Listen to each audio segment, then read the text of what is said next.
సైకాలజీలో important area అంటే direct పెట్టొచ్చేది ఇక్కడ నుండే. అంటే ఇది ఏంటంటే వాళ్ళ ప్రజ్ఞాలబ్ధి వర్గీకరణ అంటారు దీనిని. బీఎడ్లో ఒక విధంగా ఉంటుంది, డిఎడ్లో ఒక విధంగా ఉంటుంది. ఇప్పుడు మనం బీఎడ్ ఎగ్జామ్స్ ఆల్రెడీ అయిపోయినాయి కాబట్టి డిఎడ్ చూద్దాము. 29 కంటే తక్కువ ఉన్న ప్రజ్ఞాలబ్ధిని ఏమంటారు? సురక్షణ స్థాయి ప్రజ్ఞాలబ్ధి అంటారు. 30 నుండి 49 మధ్య ఉన్న ప్రజ్ఞాలబ్ధి శిక్షణ స్థాయి అంటే ట్రైనింగ్ లెవెల్. దీన్ని 30 to 49 శిక్షణ స్థాయి ట్రైనింగ్ లెవెల్ అంటారు. 50 నుండి 69 మధ్య ఉన్న ప్రజ్ఞాలబ్ధి ప్రాథమిక స్థాయి ప్రజ్ఞాలబ్ధి ప్రైమరీ లెవెల్. 70 నుండి 89 నిదాన అభ్యాసకులు స్లో లెర్నర్స్. చాలా శాతం ఎక్కువ మంది స్లో లెర్నర్స్ సగటు వాళ్ళు ఉంటారు. 90 to 109 సగటు యావరేజ్ అభ్యాసకులు ప్రజ్ఞాలబ్ధి.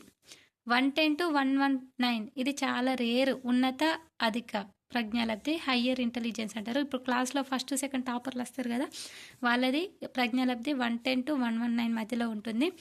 120 to 139 అత్యున్నత అత్యధిక ప్రజ్ఞాలబ్ధి అంటే ద మోస్ట్ ఐక్యూ అంటే ఇప్పుడు కలెక్టర్స్ ఐఏఎస్ యూపీఎస్ వాళ్ళకు ఉంటుంది. ఈ విధంగా గిఫ్టెడ్ చిల్డ్రన్స్ అంటే 140+ ఇది చాలా రేర్. 100%లో 1% మాత్రమే ఉండరో తెలియదు. వీళ్ళని గిఫ్టెడ్ చిల్డ్రన్స్ అంటారు.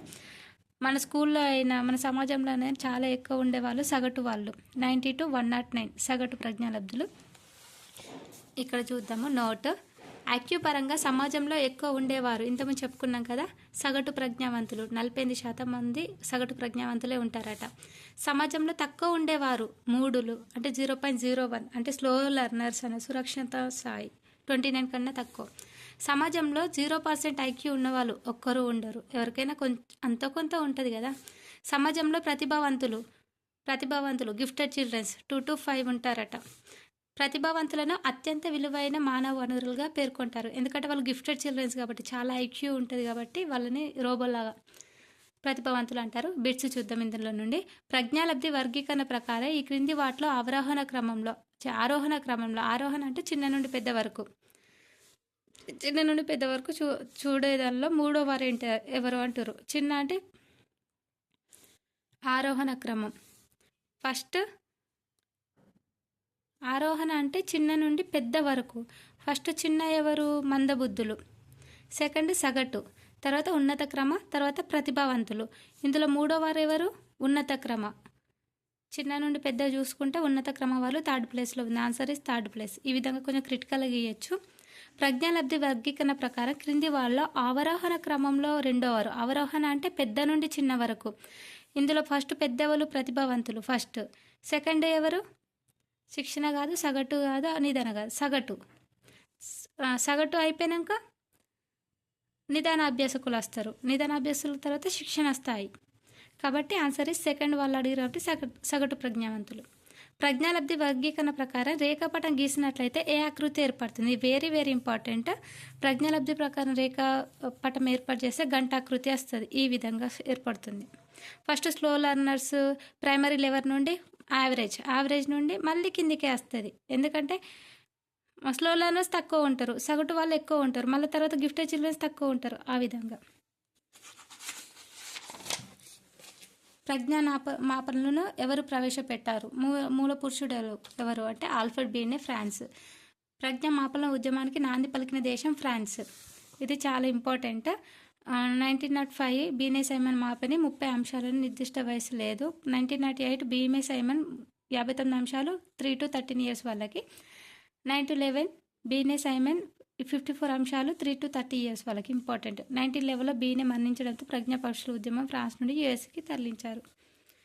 ప్రజ్ఞామాపనల పితామహుడు ఎవరు? ఆల్ఫ్రెడ్ బీనే. మొట్టమొదటి ప్రజ్ఞామాపని బీనే సైమన్ ప్రజ్ఞామాపని 1905. నెక్స్ట్ ఇంపార్టెంట్ ఏరియా అంటే గార్డెన్ బహుళ ప్రజ్ఞ. గార్డెన్ ప్రకారం 8 ప్రజ్ఞలు రకాలు. భాషా ప్రజ్ఞ అంటే పద నేర్పరి.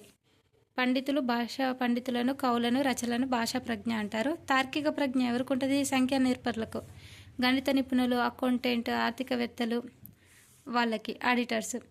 ప్రాదేశిక ప్రజ్ఞ చిత్ర నేర్పరులను ప్రాదేశిక ప్రజ్ఞావంతులు అంటారు. శిల్పులు, టైలర్, చిత్రకారులు, ఇంజనీర్స్, ఆర్కిటెక్చర్స్ వాళ్ళని ప్రాదేశిక ప్రజ్ఞ. దృశ్యశల భావన అని కూడా అంటారు.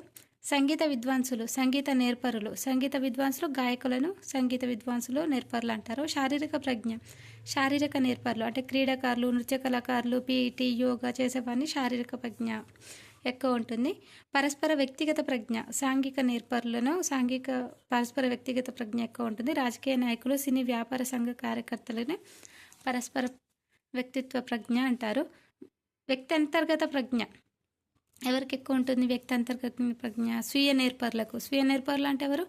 మునులు, సన్యాసులు వాళ్ళని. సహజ ప్రజ్ఞ ప్రకృతి నేర్పరులు, టూరిస్టు, రైతులు, జంతు ప్రేమికుల్లోనే సహజ ప్రజ్ఞ ఎక్కువ ఉంటుంది. గార్డెనర్ ప్రకారం ఉపాధ్యాయునికి పైన తెలిపిన 8 రకాల ప్రజ్ఞ నైపుణ్యాలు ఉండాలి. ప్రతి ఉపాధ్యాయుడికి ఇవన్నీ నైపుణ్యాలు ఉండాలి. భాషా ప్రజ్ఞ, తార్కిక ప్రజ్ఞ, ప్రాదేశిక ప్రజ్ఞ, సంగీత ప్రజ్ఞ, శారీరక ప్రజ్ఞ, వ్యక్తంతర్గత ప్రజ్ఞ, సహజ ప్రజ్ఞ. నెక్స్ట్ బిస్పేరియా చూద్దాము. పీటర్ సలవే జాయిన్ మైనర్స్ గ్రంథం ఏంటి? Emotional intelligence. కింది వాటిని ఆర్జిత ప్రతిస్పందన అంటారు. అలవాట్లను. కింది వాటిలో ప్రభావం చూపే కారకాల పరంగా భిన్నమైనవి సహజ సామర్థ్యాలు. కింది వాటిలో ఏ వైఖరి మాపని తుల్య ప్రత్యక్షాల విరామాల మాపని అంటారు? టన్స్టన్ మాపని. ఇక్కడ మూర్తిమత్వం. మూర్తిమత్వాన్ని ఆంగ్లంలో పర్సనాలిటీ అంటారు. పర్సనాలిటీ అనే ఆంగ్ల పదం పర్సోనా అనే లాటిన్ పదం నుండి ఉద్భవించింది. పర్సోనా అంటే ముసుగు. మూర్తిమత్వం గతిశీలమైనది. సిగ్మండ్ ఫ్రాయిడ్ ప్రతిపాదించిన విశ్లేషణ సిద్ధాంతం ప్రకారం వ్యక్తి యొక్క మూర్తిమత్వం స్థిరమైనది. వ్యక్తి యొక్క మూర్తిమత్వం అద్వితమైనది. అంటే ఏ ఇద్దరు మూర్తిమత్వం కూడా ఒక్క విధంగా ఉండదు కాబట్టి ఆ విధంగా. ఇది ఆప్షన్లు ఇస్తాడు. మూర్తిమత్వం అంటే మార్పు చెందుతుందా, స్థిరమైందా, అద్వితమైందా, ద్వితమైందా అని అడుగుతారు. మూర్తిమత్వం గతిశీలమైనది, స్థిరమైనది, అద్వితమైనది, ఖచ్చితంగా కొలవలేం, అంచనా వేయగలం, పరిసరాల ప్రభావం ఎక్కువగా ఉంటుంది. ఈ విధంగా గుర్తుంచుకుంటే గుర్తుంటుంది. నెక్స్ట్ ఇలాంటి క్వశ్చన్స్ అడుగుతున్నారు. అధివృక్క గ్రంథి మూత్రపిండాల ఉపరితలం భాగంలో ఉంటుంది. దీన్ని ఆంగ్లంలో ఎడ్రినల్ అంటారు. ఎడ్రినల్ హార్మోన్ వ్యక్తి యొక్క ఉద్వేగాలపై ప్రభావం చూపుతుంది. దీన్ని పోరాట పలాయన హార్మోన్ అంటారు. అంటే ఫ్లైట్ అండ్ ఫైట్ హార్మోన్ అని దేన్ని అంటారు? అడ్రినల్ గ్రంథిని. పాష్ అవుట్ గ్రంథి టిటాని వ్యాధి కలుగుతుంది. కాల్షియం స్థాయిని నియంత్రిస్తుంది. కండరాలు బలపడతాయి. ఇది మొన్న నుండి అడుగుతున్నారు. టెట్ పేపర్ 2లో స్త్రీలో ఈస్ట్రోజన్ హార్మోన్ ఎక్కువ స్రవించబడితే ఏది? ఈస్ట్రోజన్, ప్రొజెస్టెరాన్ అనే హార్మోన్లు స్రవించబడతాయి. పురుషుల్లో టెస్టోస్టెరాన్, ఆండ్రోజన్. నెక్స్ట్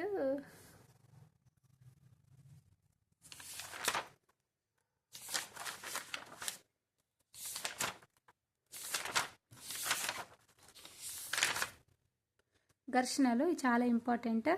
ఘర్షణలను ప్రవేశపెట్టింది కట్లెని. ఘర్షణలు 4 రకాలు: ఉపగమ, పరిహార, ద్విపరిహార. ఉపగమ అంటే ఏంటో చూద్దాం. 2 అనుకూలమైన అంశాల్లో ఏదో ఒక దాన్ని ఎంపిక చేసుకోవాల్సి తలెత్తితే అది ఘర్షణను ఉపగమ అంటారు. ఎగ్జాంపుల్, టీజీటీ ఎస్ఏలకు సెలెక్ట్ అయిన వ్యక్తి ఏదో ఒక దానికి ఎంపిక కావడాన్ని ఉపగమ. అవ్వ కావాలి, బువ్వ కావాలి, 2 కావాలి కాబట్టి ఉపగమ అంటారు. పరిహార ఒక అనుకూలమైన మరొకటి ప్రతికూలమైన అంశాల్లో ఏదో ఒక దాన్ని ఎంపిక చేసుకోవడాన్ని ఉపగమ పరిహార అంటారు. డిఎస్సిలో జాబ్ సాధించాలని ఆశగా ఉంది కానీ చదవాలంటే కష్టంగా ఉంది అంటే ఒకటి కావాలి ఇంకొకటి వద్దు, దాన్ని ఉపగమ పరిహార అంటారు.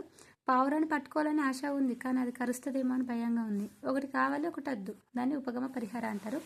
పరిహార 2 వద్దు, 2 ప్రతికూల అంశాల్లో ఏదో ఒక దాన్ని ఎంపిక చేసుకోవాల్సి వస్తే 2 ప్రతికూల అంశాల్లో ఏదో ఒక దాన్ని 2 ఇష్టం లేని కానీ ఏదో ఒకటి ఎంచుకోవాలి, దాన్ని పరిహార అంటారు. స్కూల్లోకి వెళ్తే క్లాస్ జరగడం లేదు, వెళ్ళకపోతే హాజరు తగ్గిపోతుంది.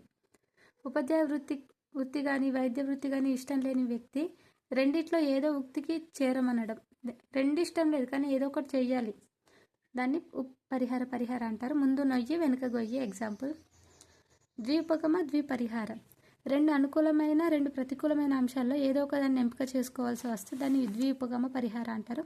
సొంత ఊరిలో తక్కువ జీతంతో ఉద్యోగం. సొంత ఊరు పాజిటివ్, తక్కువ జీతం నెగిటివ్. దూర ప్రాంతాల్లో ఎక్కువ జీతంతో ఉద్యోగం, దూర ప్రాంతం నెగిటివ్, ఎక్కువ జీతం పాజిటివ్. ఇలా 2 ఉపగమ 2 ద్వి ఉపగమ ద్విపరిహారం ఉంటే ఇలా అంటారు. నెక్స్ట్ రక్షక తంత్రాలు. ఇందులో నుండి బిట్టి రాకుండా ఎగ్జామ్ ప్యాటర్న్ ఉంటుంది, ఖచ్చితంగా బిట్టి వస్తుంది సైకాలజీ పేపర్ 1 వాళ్ళకి. పరిహారం అంటే ఒక రంగంలో రాణించలేని వ్యక్తి మరో రంగంలో రాణించడాన్ని పరిహారం అంటారు. చదువులో రాణించలేని సచిన్ క్రికెట్లో రాణించడాన్ని పరిహారం. హేతుకీకరణ, హేతు అనగా కారణం, అంటే అందరినీ ద్రాక్ష పుల్లనే ఎగ్జాంపుల్గా చెప్పుకున్నాము, ఎందుకో చూద్దాం. పరీక్ష ఫెయిల్ అయిన విద్యార్థి పేపర్ సరిగ్గా రాలేదని సరిదిద్దు చెప్పుకోవడం, అంటే తను ఫెయిల్ అయ్యిండు కానీ పరీక్షనే సరిగ్గా రాలేదని తను సమర్థించుకోవడం. ఎగ్జాంపుల్ ఎట్లా అంటే అందరినీ ద్రాక్ష పుల్లన, అది అందలేదు కాబట్టి పుల్లగా ఉంది అని, దాన్ని హేతుకీకరణం అంటారు. దమనం అంటే ప్రేరేపిత విస్మృతి అంటారు దీన్ని కావాలని మర్చిపోవడం అని అంటారు. దమనం అంటే మనం కావాలని మర్చిపోవడం. గత డిఎస్సిలో ఎదురైన ఓటమిని కావాలని మర్చిపోవడాన్ని దమనం అంటారు. వుడ్వర్త్ దమనాన్ని ప్రేరేపిత విస్మృతిగా పేర్కొన్నాడు. ఎవరు? వుడ్వర్త్. ప్రతిగమనం, ఉద్వేగం కలిగించే సన్నివేశాల్లో పెద్దవారు చిన్నపిల్లల ప్రవర్తించడాన్ని ప్రతిగమనం అంటారు. ఐస్ క్రీమ్ కొనివ్వలేదని 20 సంవత్సరాల రమ్య కింద పడి ఏడవడం, దాన్ని ప్రతిగమనం. పెద్దవారు చిన్నపిల్లల ఏడవడాన్ని ప్రతిగమనం అంటారు. ప్రక్షేపణ అంటే అవినీతిపరుడైన వ్యక్తి లోకమంతా అవినీతిమయ అని చెప్పడం. పరీక్ష ఫెయిల్ అయిన విద్యార్థి నేనే కాదు తరగతులు అందరు ఫెయిల్ అయ్యారు అని చెప్పడం. అంటే దీనికి ఎగ్జాంపుల్ పచ్చకమల వానికి లోకమంతా పచ్చ కనిపించడం ప్రక్షేపణ. స్వైరకల్పన, ఒక వ్యక్తికి తనకు తాను ఐఏఎస్ అయినట్లు కారులో తిరుగుతున్నట్టు చుట్టూ నౌకర్లు ఉన్నట్లు ఊహించుకోవడాన్ని స్వైరకల్పన అంటారు. పార్టికల్ కన్నా గాల్లో మెడల్ కట్టడం, దీనికి ఎగ్జాంపుల్. విస్థాపనం, అత్త మీద కోపం దుత్త మీద చూపించడం, అంటే ఒకరిపై ఆఫీస్లో పై అధికారులు ఉండే కోపాన్ని ఇంట్లో భార్యలపై చూపించడాన్ని, ఒకరి మీద కోపం ఇంకొకరి మీద చూపించడాన్ని అలా అంట. నెక్స్ట్ ఇంపార్టెంట్ అంటే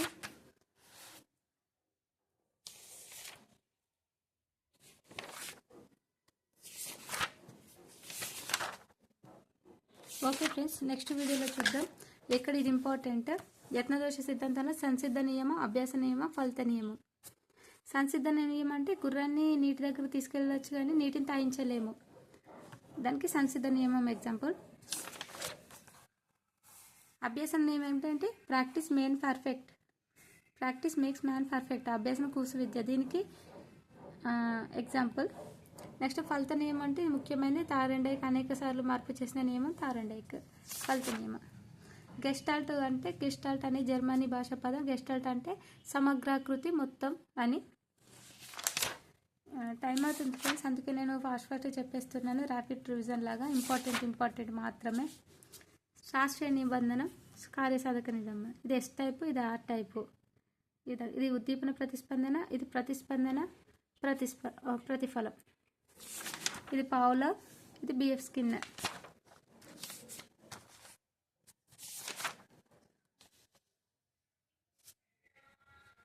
ఓకే ఫ్రెండ్స్, మనం నెక్స్ట్ వీడియోలో ఎక్స్ప్లెయిన్ చేసుకుందాము. అభ్యసన బదలాయింపు చాలా ఇంపార్టెంట్. ఇటువంటి వీడియోలు ఆల్రెడీ నేను పోస్ట్ చేశాను, ఒకసారి ఎవరైనా చూడకుంటే మన ప్లేలిస్ట్లో ఉన్నాయి, చూడండి.